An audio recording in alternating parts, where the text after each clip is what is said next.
तो चलिए शुभारंभ करते हैं मित्रों। सबसे पहला विषय देखिए, दो स्कूल ऑफ थॉट है। क्या अमेरिका ने जो युद्ध विराम किया, फर्स्ट ऑफ ऑल क्या सुमित भाई ये युद्ध विराम हुआ? टेम्पररी युद्ध विराम है। जॉर्डन के ऊपर ट्रोल्स देखे गए, इब्रिल पे अटैक हुआ, टैंकर अटैक हो रहे, ईरान का टैंकर ठोका गया, सऊदियों के 3 अटैक टैंकर हिट हुए और कहीं इधर उधर से खबरें आ रही है। बंदरा लांगे में कुछ एक्सप्लोजन हुए, बंदराबास के पास कुछ हुआ, पर इन सबको डिसमिस किया जा रहा, कह रहा नहीं जी सीज फायर मेंटेन्ड है। और आखिर अगर अमेरिका ने सीज फायर नहीं, सीज फायर नहीं था, सीज फायर नहीं था, यही तो आप फंस गए।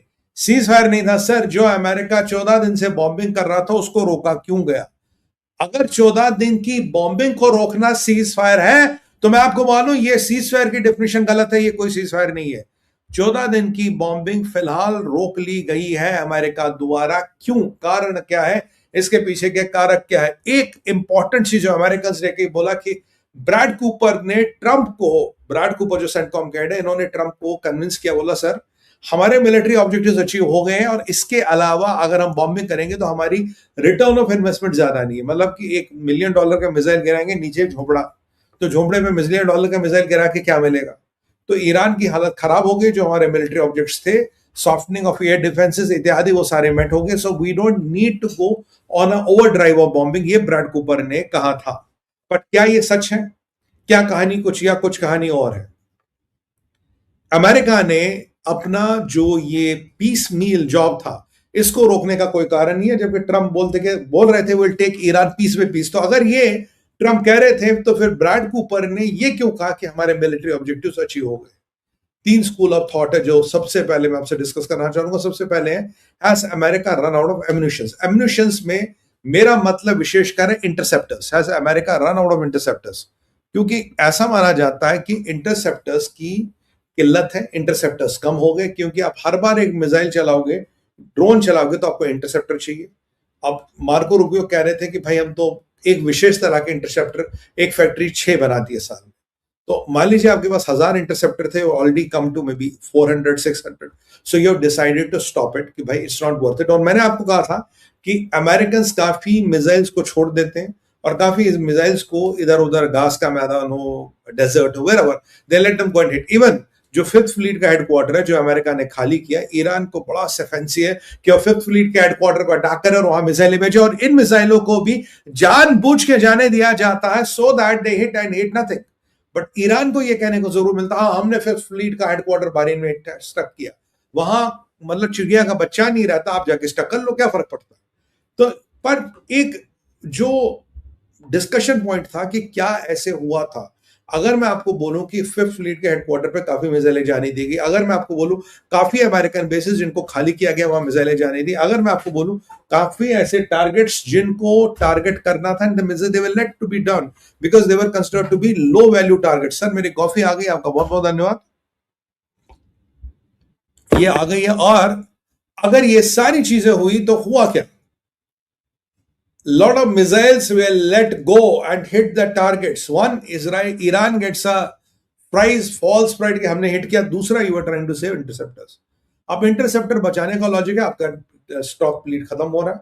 दूसरा है you are preparing for something big.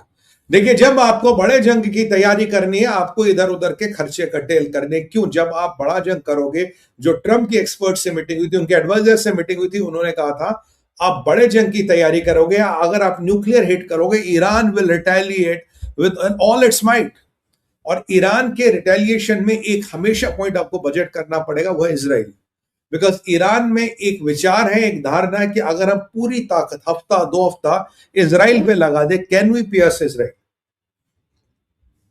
क्या हम इजराइल को निरस्त कर सकते हैं? क्या हम इजराइल को खत्म कर सकते हैं? मान लीजिए हमने पूरी ताकत इजराइल पे लगा दी हफ्ता 2 हफ्ता, can we get rid of Israel? यानी कि हम कहीं इधर उधर नहीं जाएंगे, पूरी ताकत इजराइल पे लगाएंगे हफ्ता 2 हफ्ता, 4 दिन 5 दिन, जो भी हम कर सके। और अगर आधी मिसाइलें भी, अगर हमने 2-5% मिसाइलें भी निकलवा दी शील्ड से, तो इजराइल का बहुत बड़ा नुकसान होगा। और if we are lucky we can end up a substantial part of Israel. ये थॉट प्रोसेस है, इसको भी बजट किया जा रहा है। तो यानी कि जब आप ये चीजें देखते हैं, इसके बाद समीकरण युद्ध के टोटल बदलते हैं। तो एक इंटरसेप्टर्स कम है, दूसरा काफी मिसाइलों को जाने दिया। तीसरी बात है, आप बहुत बड़े युद्ध की तैयारी कर रहे हो, क्योंकि नेतन्याहू भी जा रहे हैं, चीजें और हो रही हैं, और ट्रंप कह चुके हैं कि पिकैक्स माउंटेन हो या न्यूक्लियर साइट्स हो, उनको हम अटैक करेंगे। और ये जो सॉफ्टनिंग ऑफ द टारगेट्स हो रही थी, जिसे प्रिवेंटिव मिलिट्री स्ट्राइक्स अमेरिका कहता है, मैं कहता हूं softening of the military targets, वो काफी कंसिडरेबल टाइम तक हो गया। अब आप एक बड़े हमले, एक बड़े आघात की तैयारी करोगे, इसीलिए आपको ये रोज की सॉर्टियां, रोज का सॉफ्टनिंग रुकवानी पड़ेगी, because you achieved your desired results. But एक परिस्थिति वह भी है कि अगर वाकई में इंटरसेप्टर कम है, then the rules of the game change.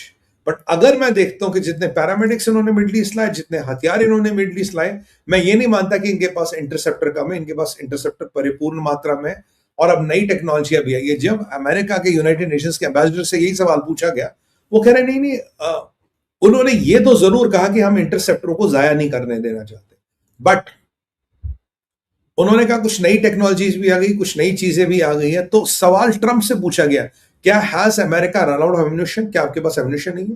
Trump ने कहा हमारे पास सारा एम्युनिशन है। Now we are going with some low cost technologies as interception. Laser is one of them, drones are one of them, and there are few more technologies which are being developed, जिनको develop करके ये सब कार्रवाई हो सकती है। But कहीं ना कहीं कुछ ना कुछ गड़बड़ है, there is something wrong somewhere. So it's not कि they have run out of ammunition, but ammunition जो पाइल है वो कम हो गया है। और अमेरिकन का कहना है कि भाई हमने यूक्रेन को बहुत इंटरसेप्टर दे दिए, हमने इंटरसेप्टर बहुत बांट दिए, बर्बाद कर दिए, उसके कारण आज हमारे इंटरसेप्टर कहीं ना कहीं कम है। तो कुछ एम्युनिशन वाला इशू तो लगता है बॉस, और it's just a dissonance which you are trying to create, so that आप ईरान को ये यकीन दिला दो हमारे पास इंटरसेप्टर नहीं है, we cannot handle a full-fledged attack from Iran. Let Iran in this fool's paradise, and you do whatever you have to do. ये भी एक पूरी चांस है. So this is also one of the chance which we are talking about. बाकी problem बहुत बढ़ गई है, क्योंकि अगर आज आप देखें, अरामको की 2 मेजर साइट्स को हूथियों ने हिट कर दिया है, और सऊदी अरबिया की गवर्नमेंट कंपनियों की 2 एक साइट्स को और हिट कर दिया गया। One of the Aramco sites near Riyadh, उसका प्रोडक्शन बंद कर दिया, उसमें भयंकर आग लगी है। और ये जबकि सऊदियों ने अटैक किया था हूथियों के, उसके रिटेलिएशन में हूथियों ने किया, और बहुत भयंकर लॉस हो रहा है। और यहाँ पोजीशन ये है कि आप स्ट्रेट ऑफ हॉर्मुज से बारबन मंडेल से तेल नहीं बेच पा रहे। आपके 4 टैंकर हिट कर, 3 से 4 टैंकर सऊदियों के लास्ट 24 घंटे में हिट हो गए। और यहाँ समस्या कुछ और है, क्योंकि मैं आपको एक कहानी सुनाने वाला जिसमें आपको मजा आने वाला हूं। मैं आपको ईरान की टॉक्स के बाद सऊदी के लेके, और ट्रंप का इसमें क्या फायदा, इस सऊदी की डील में ट्रंप का क्या फायदा, उसको लेके मैं आपको एक छोटा सा घटनाक्रम के बारे में सचेत कराने वाला हूं, बस थोड़ी देर के बाद। तो ये था हमारा पहला विषय, अमेरिकन एमओ ओवर। क्या कहानी है, इंटरसेप्टर्स की क्या कहानी।